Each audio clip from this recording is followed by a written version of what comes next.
번째인 제3차 세계대전, 러시아는 왜 이스라엘을 원하는가? 라는 제목으로 있습니다. 같이 나누려고 합니다. 2600년 전 바벨론 포로로 잡혀간 유대인 중 한 명인 에스겔은 유대인들이 이스라엘 본토로 귀환하는 미래를 에스겔서 37장에서 예언하였습니다. 좀 전에 제가 통지서 여러분들에게 말씀드렸습니다. 유대인들은 예수 그리스도를 배척함에 따라 지난 2000여 년 동안 전 세계로 흩어져 유랑 생활을 했습니다. 이렇게 하나님께 불순종함으로 2000년 동안 나라 없이 세계 속에 흩어져 살던 이스라엘 백성들이 무화과 나무에 싹이 나듯이 하나님께서 아브라함에게 주시겠다고 약속하신 땅으로 돌아오고 1948년 5월 14일 나라를 세웠습니다. 지난 2000년간 평화의 도시 예루살렘은 이방인들에게 짓밟히는 수모의 역사를 안고 있습니다. 솔로몬이 성전을 건축한 이래로 이방 민족들에게 36회의 지배를 받았으며 10회의 멸망을 당했다. 그 성전이 역사의 마지막 시대 도전과 갈등과 경전 앞에 놓여 있습니다. 비록 이스라엘이 예루살렘을 완전히 차지하였으나 거룩한 성전이 서야 할 그 자리에 지금은 이슬람의 오마르 사원이 자리 잡고 있습니다. 그건 다 알죠, 그렇죠? 만약 이스라엘이 이 이슬람의 오마르 사원을 헐고 성전을 짓게 되면 이스라엘과 중동연합국 사이에 엄청난 전쟁이 일어나게 될 것입니다. 바로 인류 역사의 시계바늘과 이스라엘은 지금 12시 5분 전의 시간에 놓여 있는 것입니다. 12시가 땡 하면 시작이 지금 것입니다. 여러분, 그래서 교회와 성도들은 이스라엘의 현실 속에 숨겨져 있는 하나님의 시간표, 성경을 통해 볼 수 있는 영안이 열려야 하는 것입니다. 그러므로 성도는 오늘날 이스라엘은 전 세계적으로 전략상 가장 중요한 요충지인 것입니다. 이스라엘이 전 세계적으로 가장 중요한 전략 요충지이기에 에스겔 선지자의 예언에 따르면 에스겔서 38장 8절에 보시면 여러 날 후에 말년에 이스라엘이 러시아와 전쟁하게 될 것입니다. 만약 지금 이스라엘이 없었다면 전 세계적으로 가장 중요한 전략 요충지라고 하는 유전지대인 사우디아라비아와 쿠웨이트, 이란, 이란 그 근동의 국가들을 공격하여 정복했을 것입니다. 그로 인해 러시아가 아랍 국가, 주변 국가들의 유전을 아마 손에 넣었을 것입니다. 그러나 미국의 지원뿐만 아니라 이스라엘의 배후에서 조종하시는 하나님과 훌륭한 군대가 있었기에 유전을 손에 넣을 수가 없었던 것입니다. 2600년 전에 하나님께서는 에스겔 선지자를 통하여 이스라엘 민족을 다시 회복시킨 후에 마곡이라는 나라를 세워 이스라엘을 칠 것이라고 했습니다. 그럼 첫 번째로, 자, 곡과 마곡은 누구이며 어느 나라인가 하는 것입니다. 현 시대에. 다 같이 에스겔서 38장 1절의 3절을 잘 들으셔야 합니다. 주의 말씀이 내게 에스겔에게 임하여 말씀하십니다. 인자야, 너는 곡과 마곡 땅과 메색과 두발의 최고 통치자를 대적하여 내 얼굴을 두고 그에 대하여 예언하여 말하라.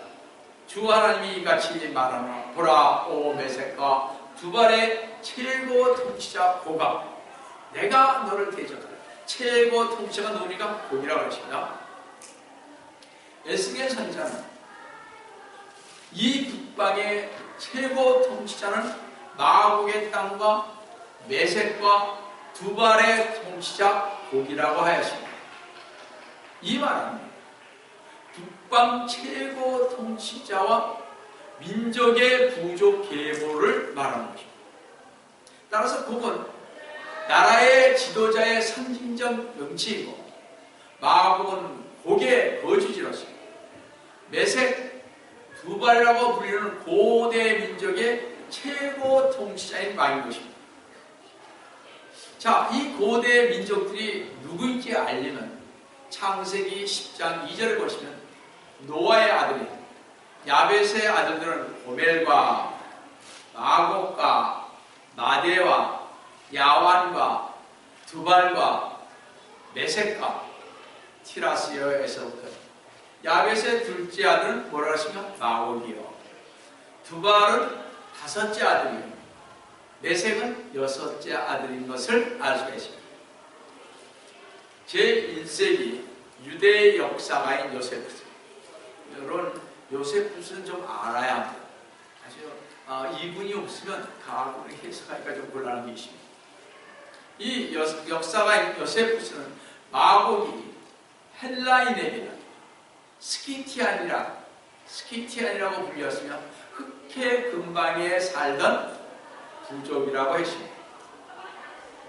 메섹은 모세부인이라는 뜻으로, 두발은 토베르인인데 19세기 초엽의 대흐브리학자 윌헬름 게세니우스는 히브리어 사전에 메섹은 모시아 산지에서 거주한 모시족의 조상으로서, 모시는 도시명 모스크, 즉 모스크바의 어원이라고 말했습니다. 또 두발은 모시 서쪽 흑해연에 사는 티베리니언인데, 옛소련에 여러분 그루지 알죠? 그래서 좌우에 세 개 나라가 있는데 독립했죠. 이 그루지아 지방에 있는 수도인 트빌리시로서 두발에서 파생한 이름인 것입니다. 그들은 북동쪽으로 이동하여 그들 부족의 이름을 따서 강의 이름도 도블이라고 불렀고, 여러분 러시아 강 가면 잘 보세요. 도블이라고 불렀고, 토벌스키라고는 유명한 도시 이름이 붙여졌던 것입니다. 자, 그럼 과연 최고 통치자 곡은 어느 민족을 가리키는가 하는 것입니다. 최고 통치자는 히브리어로 로스라는 말인데, 꼭대기, 머리라는 뜻입니다. 대히브리학자 윌헬름 게세니우스는 히브리 사전에서 로스라는 그 당시 북방 볼가 지방, 여러분 볼가 지방 많이 얘기 들었죠, 그죠? 볼가 지방에 사는 부족들의 명칭인데, 러스 혹은 러시아 민족의 유래가 된 이름이라고 말했습니다. 그러므로 최고 통치자 북방 곡은 러시아 민족인 것입니다. 그래서인지 1967년 6.1 전쟁으로 고대 국경을 거의 회복한 모세 다이안 장군은 말하기를, 다음 전쟁의 상대는 아랍이 아니라 러시아라고 말했습니다. 여러분들, 러시아가요, 침범을 하려고 해도 이때까지 유대인들이 하는 전쟁을 봐왔잖아요. 잘못했다가는 자기들도 당할 것 같거든요. 그래서 아직 못하고 있는 것입니다. 여러분들 그걸 아셔야 돼요.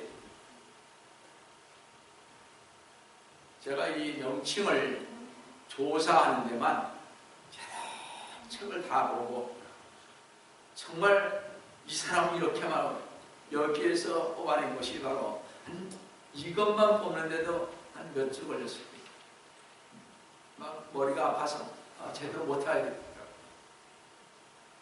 왜냐면 에스겔 선지자도 2600년 전 에스겔 38장 14절 16절에서 이렇게 말했습니다. 그러므로 인자야, 그러므로 에스겔아, 곡에게 예언하여 말하라. 곡이 누구라 그랬습니까? 러시아라 그랬습니다.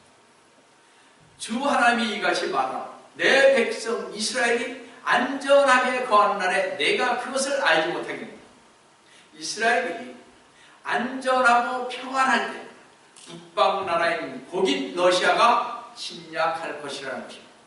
15절에 네가 북방에서 많은 백성과 더불어 내 지역으로부터 오리니 그들 모두가 말을 탄 큰 집단이며 막강한 군대라.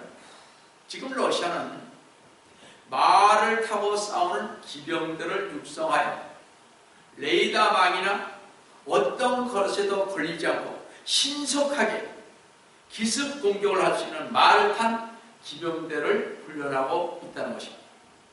놀랍죠? 16절에 네가 내 백성 이스라엘 대지라고 하여 구름이 땅을 덮듯이 올라오리라. 이것은 굴날들에 있을 것이다. 이스라엘이 본토로 돌아와 나라를 세운 1948년 후 얼마 있지 않아 엄청난 북방으로부터 침략이 있을 것을 말하고 있습니다. 이 대적은 하나의 강대국인 러시아로서 몇몇 동맹들과 합하여 이스라엘을 침략할 것입니다. 내가 너를 내 땅으로 인도하리니 오 고가 이방의 눈앞에서 내가 내 안에서 거룩하게 될 때 이방이 나를 알게 되고 이스라엘 침략한 고깃 러시아를 어떤 나라의 도움도 없이 하나님께서 이방 나라의 눈앞에서 이방의 눈앞에서 세상 사람들이 보는 앞에서 하나님께서 직접 쳐서 부술 때 러시아로 인해 하나님을 이방이 알게 될 것이요 하나님의 거룩하심을 보게 될 것이라고 하십니다. 그러니까 이스라엘이 움직이지 않고 칠 것입니다. 거의 완전히 러시아가 망합니다. 하나님이 살아계심을 그때 보여줄 것입니다. 근데도 사람들은 그때뿐이에요. 그렇죠? 안 믿죠? 좀 가면 성경은 그대로 역사하는 것입니다. 러시아는 중동에서 과거에 가졌던 패권을 회복하고자 지금 부지런히 노력을 하고 있습니다. 따라서 미국이 친이스라엘 입장을 보일 때는 주로 반이스라엘 노선을 취하여 아랍 국가들과 더 긴밀한 유대 관계를 유지해 왔습니다. 앞으로도 계속해서 러시아는 결코 이스라엘의 적대적인 역할을 할 것입니다. 성경의 예언에 따르면 러시아는 결코 이스라엘에게 도움을 주는 국가가 아닌 것입니다. 다니엘이 꿈을 꾸고 본 환상에서 장차 일어날 세상의 내왕과 내 짐승으로 대표되는데 다니엘서 7장 4절에 첫째는 사자가 같고 그랬죠. 그렇죠? 5절에 또 다른 짐승을 보내 둘째는 곰과 같다고 그랬습니다. 6절에 이 후에 내가 보았더니 보라 또 하나는 표범과 같은데 7절에 이 후에 내가 밤에 환상들을 보았고 넷째 짐승을 보았는데 그 짐승은 10뿔을 가지고 있다고 했습니다. 이거 전에 다 했던 것들이에요. 그죠? 따라서 첫째는 사자요, 둘째는 곰이요, 셋째는 푸뱀이요, 넷째는 앞의 짐승과 다르게 10뿔 가진 특이한 짐승이라고 했습니다. 이 넷째 짐승은 적그리스도와 그의 왕국을 나타내며 앞에 세 짐승은 이 적그리스도의 왕국의 특징을 보여주는 것입니다. 이 10뿔 가진 넷째 짐승은 느부갓네살 형상에서 10발가락에 해당되는데 10발가락에 해당되는 왕국 역시 마지막 시대에 적그리스도의 왕국을 나타내는 것입니다. 다니엘서 2장 40절. 나중에 적그리스도에 관해서 제가 자세히 말씀드리겠습니다. 요한계시록 13장, 14장에서 어디서 오는지 좀 더 기다리시기 바랍니다. 이렇게 마지막 시대에 이스라엘을 대적하는 것은 세계 세력을 확장시키는 북쪽의 곰의 발처럼 생긴 러시아만이 아니라 사자에 해당하는 세계 공용화되게 쓰여지는 영국의 입과 미국처럼 복합적인 나라인 표범과 전에 표범 얘기했죠? 표범은 뭐예요? 색깔이 어떻게 됐습니까?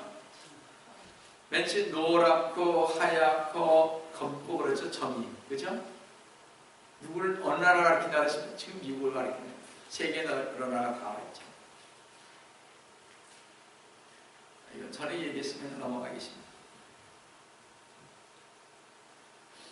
넷째 짐승은 표본과 곰과 사자가 복합된 그런 짐승입니다. 다 같이 요한계시록 13장 2절을 보시면 또 내가 본 그 짐승은 그 적그리스도는 표본과 같고 발은 곰에 밟아갖고 여러분 곰을 상징하는 나라가 어디예요? 러시아잖아요. 사자를 상징하는 나라는 어느 나라예요? 영국이죠. 자, 곰에 밟아갖고 입은 사자 입 같은데 용이 사탄이 자기 능력과 자리와 큰 권세를 그 짐승에게 즉 적그리스도에게 주더라 한 것처럼 지금은 영국과 미국이 이스라엘을 돕거나 친이스라엘 정책을 여러 부분에 펴고 있으나 이들 국가도요 성경의 예언에 쓰인 대로 반이스라엘 노선을 취하게 될 것입니다. 바로 얼마 전까지만 해서도 친이스라엘이었습니다. 근데 자꾸 어떻게 해요? 멀어져 가고 있습니다. 지금 이스라엘하고 미국이 말이죠. 영국도 내려가고 있습니다. 이스라엘은 그들의 도움을 이 세상 나라들로부터 받는 것이 아니라 궁극적으로 그래서 하나님께만 구해야 하는 것입니다. 따라서 마지막 시대를 살아가는 우리 크리스천들도 마찬가지로 하나님만 알고 가야 하는 것입니다. 두 번째로 그럼 러시아와 함께 이스라엘을 침략할 동맹국은 누구인가 하는 것입니다. 궁금하잖아요. 에스겔 38장 5절 6절을 보시면 그들과 함께한 러시아와 함께한 페르시아와 에디오피아와 리비아인데 그들 모두는 방패와 투구로 갖추었고 고멜과 그의 부대인데 북쪽 지방의 도갈마의 집과 그의 모든 부대이며 너와 함께한 한 백성이다. 여러분 페르시아는 천재 이란이죠. 그죠? 지금은 공산화된 에디오피아 아시죠? 그죠? 옛날에 셀라시앙 때가 그래도 잘 살았었어요. 에디오피아죠. 그 다음에 리비아. 근데 6절의 고멜은요, 여기 잘 보세요. 고멜은 창세기 10장 3절에서 야벳의 장자인 고멜은 아스크나스를 낳았는데 이 아스크나스 자손들은 레이기안이라 불렀습니다. 지금의 폴란드, 체코슬로바키아, 오스트리아, 독일로서 여러분 다뉴브강 연안에 거주한 민족들입니다. 다뉴브강 알죠? 또 도갈마라고 하십니다. 남부 러시아의 일부인 코사크족을 항상 이 코사크족은 말을 아껴왔고 세계에서 가장 우수한 기병들을 이끌고 왔다는 것이 코사크족입니다. 이 도갈마는 코사크족을 얘기합니다. 오늘날 러시아는 여러 갈래의 기병 사단을 보유하고 있으며 몇몇 군사 전문가들은 에스겔과 다른 선지자들이 예언한 대로 이 기병대가 중동 즉 이스라엘을 침략하는 데 큰 역할을 담당하리라고 보이십니다. 여러분 한국전쟁 아시죠? 한국전쟁 당시 중국은 험준한 산악지대에서 대량의 무기를 공급하고 공격하는 데 있어 기병대가 가장 빠른 수단임을 증명했습니다. 그들은 다 말로서 움직였습니다. 그래서 순식간에 미국이 점령이 되게 자꾸 무너지는 거예요. 뭐 인해전술이다 그렇게만 얘기하는 건 아니에요. 여러분 조금만 한국전쟁 한번 보세요. 성들은 놀라운 사실은 이 산악지대가 러시아와 이스라엘 사이에 놓여 있다는 것은 우연한 일이 아닙니다. 산악지대가 있습니다. 이렇게 러시아는 에스겔 선지자의 예언대로 에스겔서 38장 7절 보시면 너는 예비하고 너와 내게 모인 모든 집단은 스스로에게 러시아 너는 그들에게 동맹국들의 감시자가 되라, 통치자가 되라. 러시아 통치자는 그의 동맹국들을 무장시키고 대장으로 등장하라는 것입니다. 이 막강한 동맹국은 이스라엘 공격을 감행할 것입니다. 러시아와 그 동맹국들이 완전히 무장을 하고 하나님께서 정하신 시기에 이스라엘을 침략할 것입니다. 이렇게 러시아 이스라엘 침략에 대해서만은 매우 특이하게 예언되어 있다는 사실을 우리는 눈을 부릅뜨고 러시아를 또한 주시하여 보아야 할 것입니다. 세 번째로, 자, 그럼 성도 여러분, 러시아와 그 동맹국이 이스라엘 침략하는 그 시기는 언제인가 하는 것입니다. 그렇죠? 궁금하죠? 에스겔 선지자의 예언에는 그 시기에 대해서 에스겔서 38장 8절에 여러 날 후에 네가 감찰받게 되리니 말년에라 그랬어요. 말년에 네가 칼로부터 되찾고 많은 백성 가운데서 모아진 그 땅에 이르러 항상 황폐했던 이스라엘 산들을 대적한다. 이때의 말년은 하나님께서 약속의 왕국인 천년 왕국을 세워 예수 그리스도님께서 통치하는 메시아로서 오실 재림 직전의 시기를 말하는 것입니다. 말년이 그런 말이에요. 그렇지 않아요? 에스겔 선지자의 예언의 사건들이 특별하게 연대적으로 순서가 되어 있는데 에스겔 36장과 37장은 이스라엘 민족이 다시는 분산을 하지 않고 팔레스틴으로 돌아온다는 것입니다. 지금 막 돌아오고 있죠. 이스라엘 민족이 팔레스타인으로 돌아오는 시기는 유대인들이 바벨론 포로에서 돌아오는 때를 가리키지 않고 전 세계적으로 오랜 분산이 흩어지면서 돌아오려는 것입니다. 근데 가끔 신학자들은 이게 바벨론 포로였다 이렇게 얘기하는데 정말의 말씀입니다.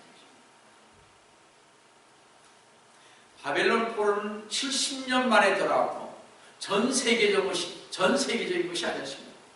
그래서 바벨론 근처 중동에 있었던 것뿐이죠. 누가? 이스라엘 민족. 지금의 유대는요, 거의 1900년 동안 전 세계에 흐트러졌다가 돌아왔다는 것입니다. 또한 이 기간 말에는 유대인들이 큰 영적 각성을 일으켜 메시아이신 예수님을 믿는다는 것입니다. 지금 유대인들은 러시아에서 온 유대인들로 인하여 주 예수 그리스도님을 믿고 예수 그리스도님의 재림을 기다리는 성도들이 점점 많아지고 있다는 사실입니다. 제가 우리 장교수 목사님을 통해서 제가 듣고 있습니다. 지금 인구가 700만 명인데요. 14만이 기독교 신자라고 2009년 11월 현재 제가 조사한 바에 의하면 그렇습니다. 14만이 예수님을 믿고 계십니다. 많이 믿는 거죠. 이렇게 영적 회복이 서서히 일어나는 지금 이 시대에 말세라고 하는 이 시기에 러시아는 이스라엘을 침공할 것입니다. 지금 이 러시아는 이스라엘을 침공하게 주변 나라에 무기를 제공하고 있습니다. 여러분 잘 아시잖아요. 1973년 이스라엘이 아랍과 시리아의 중동 4차 전쟁 때 소련은 아랍 제국에 3만 개의 미사일을 제공하여 이스라엘 공군기 109대를 격파했으며 그 뒤로 계속 아랍 제국에 탱크와 미사일, 공군 전투기, 각종 포와 총을 제공하고 있습니다. 몰랐죠? 1982년 이스라엘이 피에로 아시죠? 팔레스타인에 있는 그 피에로 기지를 파괴하기 위해 레바논을 침공했을 때 50만 정이 넘는 AK-47 총, AK-47 아시죠? 그죠? 잘 맞힌다고 하죠. 다다다. 예. 기관총이 아니고 칼빈총 같이 물어보겠죠. 저는 안 만져서 잘 모르겠습니다만. 자, AK 그 수천과 수십만 벌의 군복, 그리고 또 다른 군수 물자들과 전투 식량 등을 그 당시에 레바논을 침공하면서 놓여 계십니다. 그 당시 소련이 붕괴되기 직전이므로 소련과 바르샤바 조약기구의 국가들이 이스라엘을 향후 침공하기 위해 미리 배치된 군수 물자 비축 문사가 레바논에서 발견됐습니다. 이렇게 러시아는 그들의 야망을 버리지 않았습니다. 다만 그 야망을 지금 연기하고 있을 뿐인 것입니다. 오늘날 러시아는 에스겔 38장과 39장에서 열거하고 있는 모든 나라와 동맹 관계를 유지하고 있다는 것입니다. 지금은 러시아가 조용히 있는 것처럼 보이지만 러시아는 이스라엘이 평안하고 안전하게 살 그때 갑자기 이스라엘을 침략한 것입니다. 에스겔 38장 10절 11절을 보시면 주 하나님이 이같이 말합니다. 또한 동시에 이스라엘 침공할 그날에 일들이 내 마음속에 들어오리니 네가 악한 생각을 하게 돼 11절에 내가 말하기를 내가 성벽이 없는 고장들의 땅으로 올라가 성벽이 없이 빗장이나 문도 없이 모두 평안하고 안전하게 사는 그들에게 갈까 했습니다. 그러나 이스라엘에게 이 편안하고 안전한 기간은 아주 잠깐일 것입니다. 이것은 제 생각입니다만 이 기간 중에 아마도 러시아는 자국에 있는 유대인 250만을 이스라엘에 돌아가도록 허용할지 모르겠습니다. 지금 러시아에 250만의 유대인들이 살고 있습니다. 그들이요 비참하게 생각하고 있습니다. 지금 러시아에서. 물론 러시아가 이러한 조치를 취하는 데는 분명 다른 목적이 있었겠지만 전 세계는 러시아의 같은 조치를 아마 기쁨과 환영으로 맞이하게 될 것입니다. 정치적 제스처죠. 그러나 전 세계가 러시아를 지켜 세우고 이스라엘이 러시아와 우호적 관계를 맺고 있을 그때 러시아는 동맹들과 함께 전격적으로 이스라엘 침략하고 방심하다 탁 침략합니다.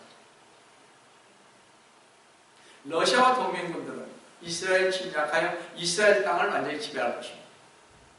그러나 서방의 강한 항의와 반대를 무시할 것입니다. 이게 쳐들어갔는데 그거 무시해버리죠. 러시아군의 침략으로 인해 이스라엘은 황폐와 죽음의 피 흘림이 있을 것입니다. 이스라엘의 거대한 자연자원과 부를 강탈할 것입니다. 이스라엘을 침공한 이유 중에 하나가요, 사해 바다에 저장되어 있는 칼륨. 칼륨 참 중요한 것입니다. 그죠? 이 칼륨은 약 전 세계 매장량의 반이 있습니다. 거기. 사해는 각종 광물이 있는데 모두 합하면 약 12조 달러에 달한다고 합니다. 2010년 제가 계산한 것입니다. 그러니 미국의 2010년 예산이 3조 5천억 달러입니다. 약 미국 예산의 4배가 달한다는 물질이 묻혀있다는 것입니다. 엄청난 것입니다. 미국의 전체 예산이요, 전 세계의 3분의 1을 차지하고 있습니다. 아시죠? 전 세계 예산. 엄청난 것입니다, 여러분. 한번 조사를 좀 해보세요. 저 궁금하지 않아요, 그렇죠?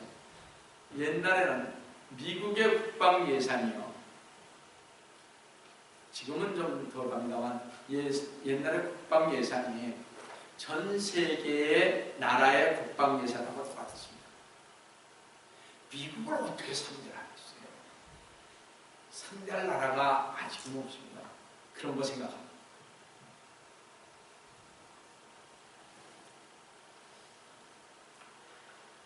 여러분, 하나님께서 러시아를 이스라엘에 침략하게 하신 것은 분명한 뜻이 있기 때문인 것입니다.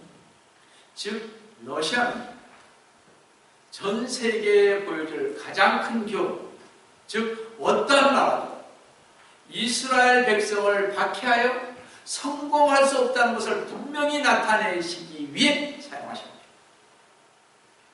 우리가 분명히 알아야 할 중요한 사실은 하나님께서는 유대인을 박해하는 자에게는 친히 치신다는 것입니다. 러시아가 군대를 보내요. 이스라엘을 침략할 때 반드시 하나님의 진노가 시작될 것이고, 에스겔서 38장 18절에서 19절에서 이렇게 말씀했습니다. 주 하나님이 말하라. 고기 어디라고 했습니까? 이제 이건 좀 외우셔야 돼요. 그죠? 이스라엘 땅을 치러 오는 그때 내 진노가 내 얼굴에 나타나요. 19절에 내가 내 질투와 내 진노의 불 속에서 말하였나니 그날은 이스라엘 땅에 반드시 큰 진동이 있어서 하나님께서는 러시아의 이스라엘 침공이 어떻게 끝날 것인지를 분명히 말씀하고 계십니다.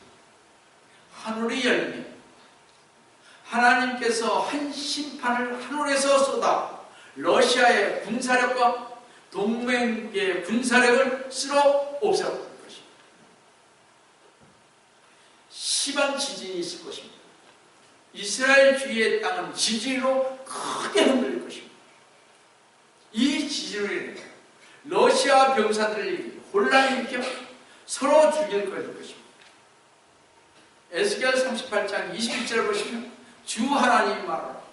내가 내 모든 산 구석구석에서 그를 대적할 칼을 두를 것이요 각 사람의 칼이 자기 형제를 칠 것이라 했습니다. 또 각 전염병이 러시아군을 습격하고 동시에 범람한 비와 우박이 내릴 것입니다. 만일 이런 것이 또 열지 못하면 불과 유황이 저들에게 내릴 것입니다. 하나님은 이러한 의의 징계로 인해 러시아와 그 동맹국들을 어떤 나라의 공격도 받지 않고 처절하게 자기들 스스로 멸망하게 만든 것입니다. 이게 하나님의 일입니다. 성도 여러분, 이 심판이 어느 정도인지 한번 여러분 보시겠습니다. 에스겔 39장 9절과 12절만 보겠습니다.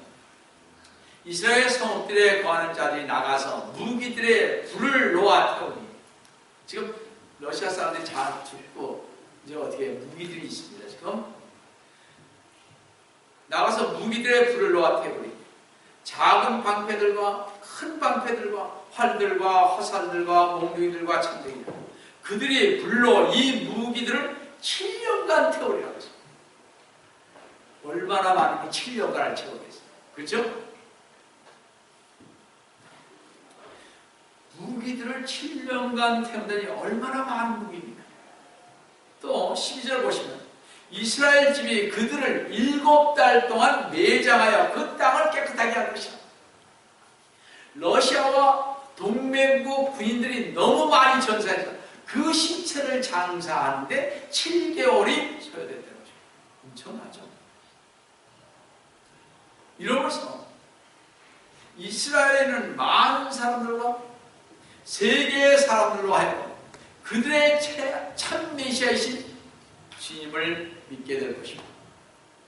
에스겔서 39장 21절에서 22절을 보십니다. 또 내가 내 영광을 이방 중에 드러내니 모든 이방이 내가 행한 나의 심판과 내가 그들 위에 놓은 내 손을 부려. 22절 그리하여 이스라엘 집이 그날 이후로부터 내가 주 그들의 하나님인 줄 아니라. 러시아와 아랍 지도자들에 대한 하나님의 진노를 일으키는 것은 바로 유대인들에 대한 학대인 것입니다. 하나님은 아브라함과 그 후손인 유대인에게 분명히 선언하기를 창세기 12장 3절에서 너를 축복하는 자들에게 내가 복을 주고 너를 저주하는 자를 저주하게 하겠습니다. 유대인을 축복하는 자들에게는 축복을 주고 저주하는 자들에게는 저주를 부립니다. 여러분 확실하게 아셔야 할 것입니다. 만약 우리가 역사를 연결본다면 어떤 나라가 이스라엘이나 그 백성을 침략하거나 학대하면 하나님께서는 반드시 유대인을 박해한 자들을 친히 치신다는 것을 알아야 할 것입니다. 그래서 우리는 유대인을 핍박하지 말고 이스라엘을 위해 기도해야 하는 것입니다. 그래서 우리가 밤에 이스라엘을 위해서 천평화를 위해서 우리가 기도하지 않습니까? 이걸 알고 얼마나 또 이스라엘을 위해서 기도하는 교회가 있는지 제가 잘 모르겠습니다만 많이들 할 거라 믿습니다. 성도 여러분, 우리는 이 일들이 러시아와 동맹국들이 이스라엘 침략하는 일들이 성취되는 것을 보기까지 언제인지 모르지만 얼마만큼 시간이 걸릴지는 아무도 모릅니다만 우리는 지금 그 시기에 살고 있다는 사실과 주님께서 재림하실 날이 멀지 않았다는 것은 분명한 사실인 것입니다. 그 어느 시대보다도 더 현실로 다가오는 이때 모든 믿는 성도들은 오늘날 주님께서 맡기신 사역을 잘 감당하여 하나님께서 주시는 지혜 안에서 신실한 믿음의 청지기가 되어 주님을 기다리며 재림을 사모하는 성도 여러분 되시기를 속히 오리라 하신 주 예수 그리스도의 이름으로 축원합니다. 사랑하는 하나님 아버지, 오늘 에스겔 선지자를 통하여서 러시아가 바로 이스라엘을 침공하는 역사적인 장면, 미래에 있을 장면을 가십니다. 이 일이 마지막 날에 이루어진다고 하십니다. 이스라엘 백성들이 이스라엘로 모인 그때, 그리고 나서 그들이 전쟁이고 평안하는 그때 이들이 침략한다고 하십니다. 우리 주님, 이 시기와 정말 이 시대를 분명히 저희들 알아서 깨어 기도할 뿐만 아니라 주님의 재림을 기다리는 저희 모두가 될 수 있도록 축복하여 주시옵기를 원합니다. 주님께서 오늘도 저희와 함께 해주심을 감사하며 기승 받도록 하는